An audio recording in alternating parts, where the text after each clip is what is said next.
Welcome to Navigate Change, everybody. My name is Pete Wright, and I'm sitting here with Howard Teibel. Hello again, Howard. Good morning, Pete. Oh, it's always just so good to be with you on these things. How's the weather out where you are? Well, you know, it's perfect. Overnight we changed. Are you out of the are you out of the deluge? We are out of the deluge. That's got to be nice. We have a beautiful day today. Oh, that's wonderful. Well, it's made even more beautiful by our special guest, once again, who is joining us, Rebeka Mazzone from Accounting Management Solutions. Welcome back, Rebeka. Thank you. Happy to be back. Always love spending time with both of you. Well, you're too good. Look at that. She's so new, and yet she's good. already... She's right in there. I know. Okay, so now that I've got a good blush on, I'm ready to move on with the show. Now we're talking about, this is essentially part two of our discussion last week on the Balanced Scorecard, and last week.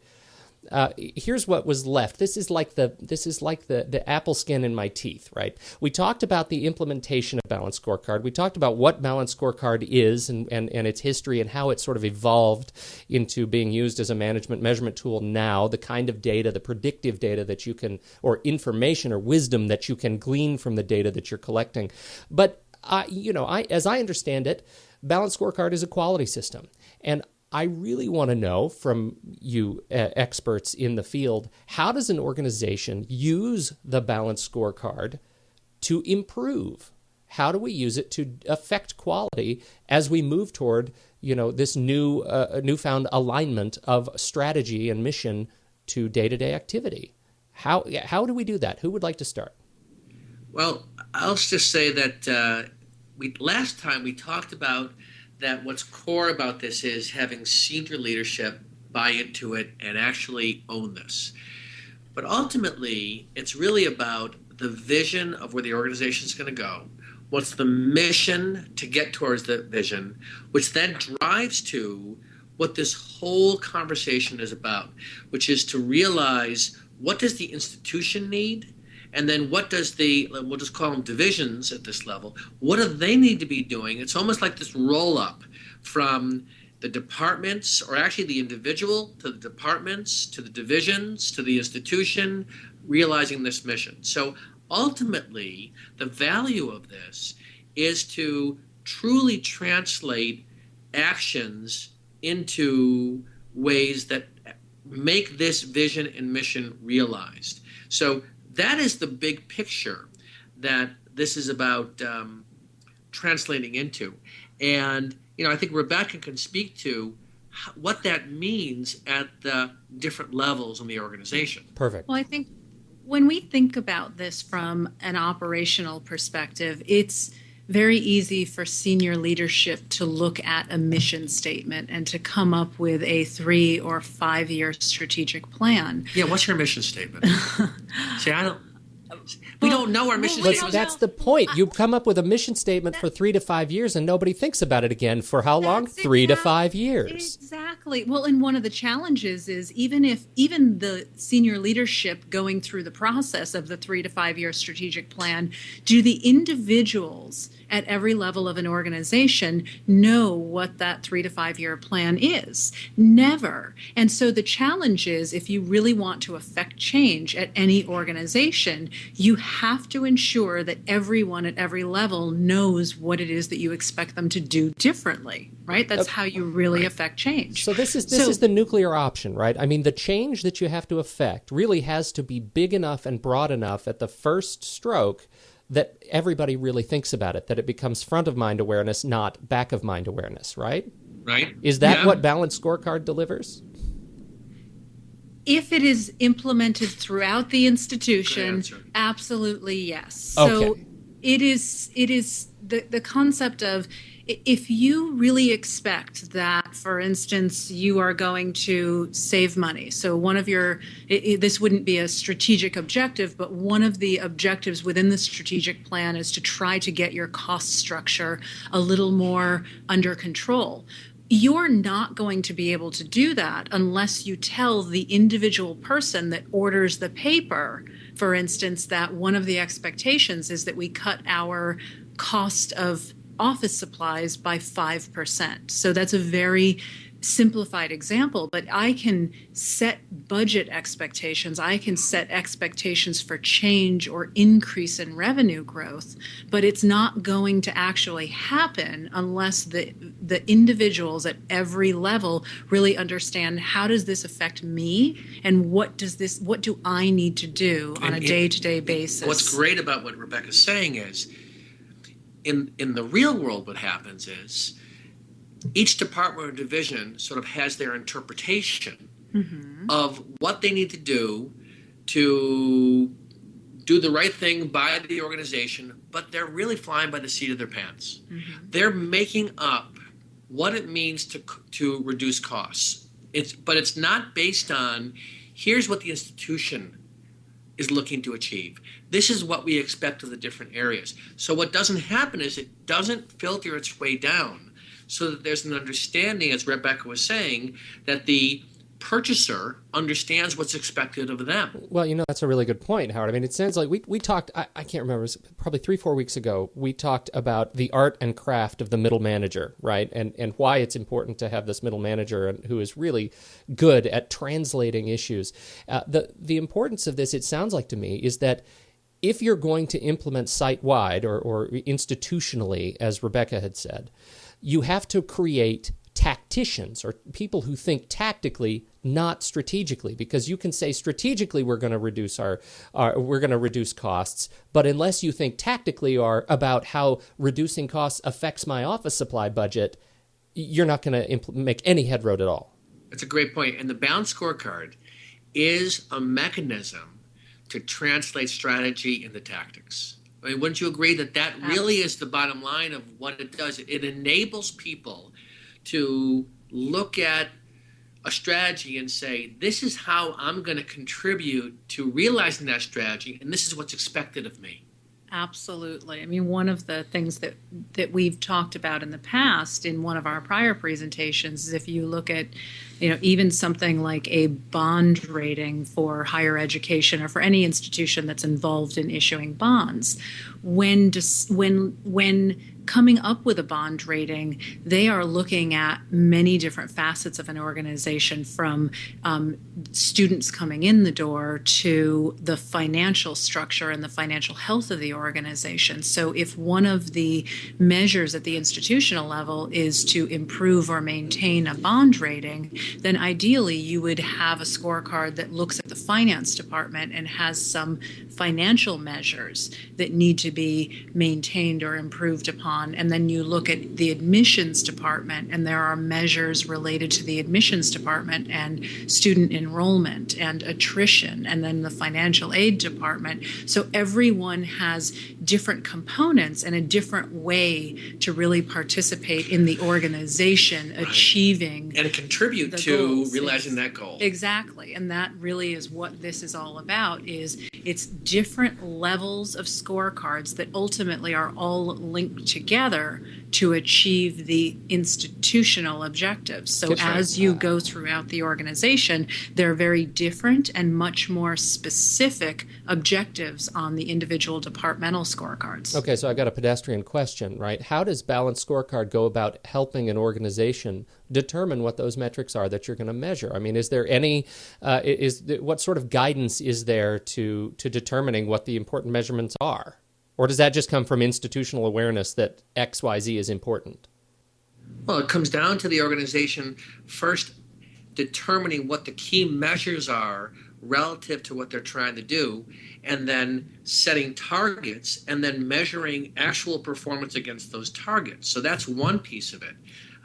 The other piece of this, too, that has to do with people lining up is how people perform at the individual level. So what's your thought of this, Rebeka? And I think even before that is really, how is it that you decide what is most important to put on the scorecard? Yeah. And I think the challenge has to be that if you think about an organization and the mission, they usually have key activities, key programs, as we'll call them, that really are ultimately the activities that they do on a day-to-day basis that help them to achieve their mission. And they're centered around the people that they serve. And the challenge is really looking at each of those key functional areas and asking the question, what is the one or possibly two things that ultimately drive whether or not you are successful? So it is not about how many students graduate. It is about how many students graduate with a certain GPA, or how many students graduate and ultimately go directly into work upon graduation. So it's really getting at the quality and not just the quantity of what you're providing. Yeah, and the thing that Rebeka's speaking to, and I'm just going to reiterate this because I think this is so critical, is this idea of prioritization. There are so many things that one can focus on. And I think what we don't do as good a job as we should, either in helping institutions or in them doing it, is stepping back and going, yes, you can be measuring these 20 things.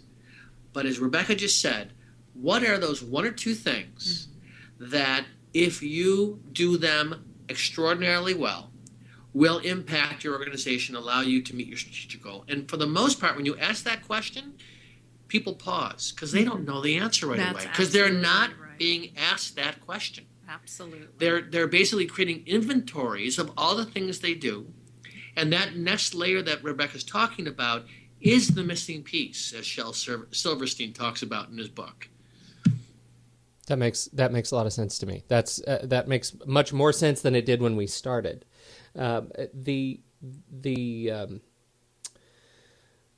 Hang on, I'm sorry about the break. I'm looking for a specific note in this document that I think is important.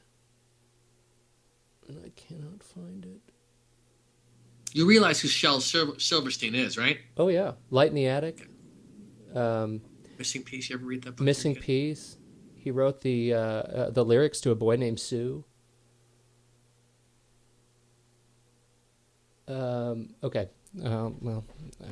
Clearly, I can't find that. So, okay. So let's take a step back here to the end, the middle manager, somebody who is a staff leader who is handed this task to build a list of metrics that they want to both quantify and, more importantly, qualify for their staff. How do they communicate this to end users? Is there? I mean, we've said the word scorecard a whole bunch. What does that look like? Is it an online tool? Is it a single page that people can use to watch their own performance over time? On what level? At what basis? How often do they do that? How often do you recommend you're talking to your employees about these things? That's a great question. I'll start out with the attorney's answer, and that is it depends. I think it's really important to understand that there is no right or wrong way to design your scorecard, but you ultimately have to keep in mind the end user. So I have some organizations where my end users, for instance, in the finance department, are very comfortable with looking at one single page metrics with a bunch of percentage ratios on it because they can look at numbers and understand what they mean. I have other organizations that are much smaller, and for instance, when we go to talk to board members, especially where they don't have a financial background, our entire dashboard or scorecard is presented in pictures. It's all graphs and pie charts, because ultimately what is most important is that I find a way to effectively present information to whatever audience it is. So I think it really depends on your audience.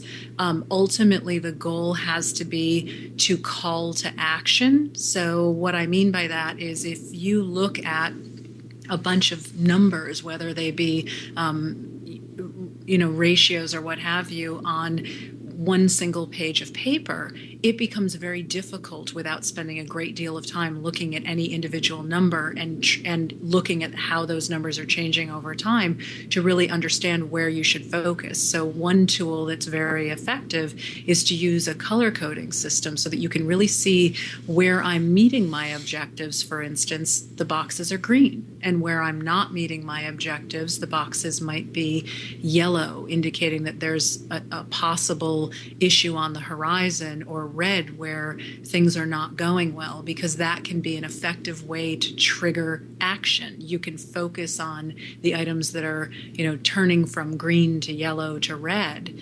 So I think it really depends upon the size of the organization as well as the individual end users. The thing I would add onto that because I think that what Rebeka said in some ways seems so common sense and almost so simple, but the truth is it has such great impact because this is all about simplicity, and as she just said, reaching the audience. The other piece of this is that we've talked about before is this idea about understanding what it is at the individual level people need to have skill-wise and behavior-wise, and that's what this also can drive into. So, for example, if we've got a institutional scorecard that says this is where we need to be to achieve our mission, and then we've got our divisional scorecard that focuses on how it's going to support the institution, at the individual level, there are behaviors and actions that people need to exhibit. Absolutely. And that is the piece where you can actually put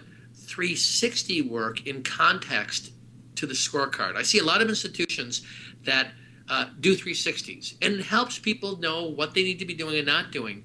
But you actually can have that become the basis for what these departments need to produce for their divisional scorecards that then feed into the highest level.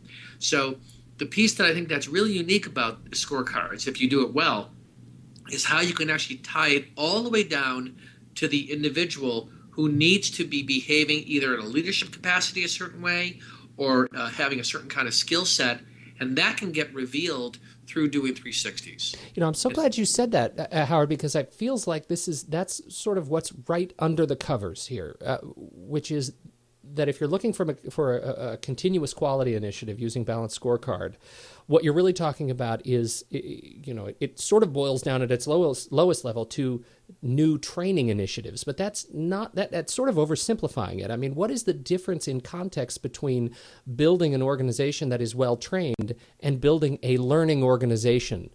That's so interesting, Pete, because I think we confuse training with learning, and then we assume, because we like to make things so simple, that we'll figure out what people need, develop some training around it, and that will give them what they need. When in fact, there are some certain core skills that 360s can help reveal, and that in many ways should be the foundation for what people need. Some of it's collaboration. Some of it has to do with how they effectively work in meetings. And that's not something you typically get in a quote-unquote training program. So I think historically we've used training in a way that's much too narrow. And it attempts to say it's almost like professional development, Absolutely. But it's out of context. Absolutely. Right. It's one thing to hear something, to go to a training and see someone do something, they tell you how you should do it. It's completely different when you actually go back and get to start applying those Exactly. concepts, because it's really the application and the trial and error that help you to learn, and that's really the difference between training and learning. So this thing that we were talking about at the 360 level uncovers what learning is necessary that will contribute to the divisions and then the institution to realize its objective. So in that way, it ties it all together. It really does. It brings it back to the initial question: how does an organization use Balanced Scorecard to improve, provided it's implemented, and I'm saying that with italicized caveats, implemented system-wide, continuous visibility of what is being measured, and continuous measurement allows you to build a learning plan, not just a training plan. How's that? Did I sum it up well enough? You did. Go ahead. Absolutely. And I was going to, add into that the setting of the goals, because ultimately if a scorecard is simply a measure of how we have actually done toward our key measures, it is not going to be as effective as if we then set goals for future years. And so it's really measuring ourselves against the goals that we set and making sure that those goals are a stretch, but also realistic, so that it really allows you as an organization to really strive to do better. That's perfect. There you have it. Another week of fun with the Balanced Scorecard on Navigate Change. That was great, you guys. You did a terrific job boiling that down for me. Thank you so much, Rebeka Mazzone from amsolutions.net, Accounting Management Solutions. Anything else how can people find you if they have more direct questions, Rebeka? My contact information is on our website, so at amsolutions.net, and there is also a lot of information on this topic as well as other finance-related topics as well. Thank you. Excellent. Thank you for your time and participation today. Howard, it is always a pleasure. We'll do it again soon, Pete. Let's go ahead and do that. Okay. If you want to find out more about Teibel Inc., please go to our website, teibelinc.com. You can learn more about Howard, learn more about the podcast, subscribe, get all this great information that you could, all the information you could ever want about change teams and continuous improvement. So on behalf of all of us here, thank you for joining us another week of Navigate Change.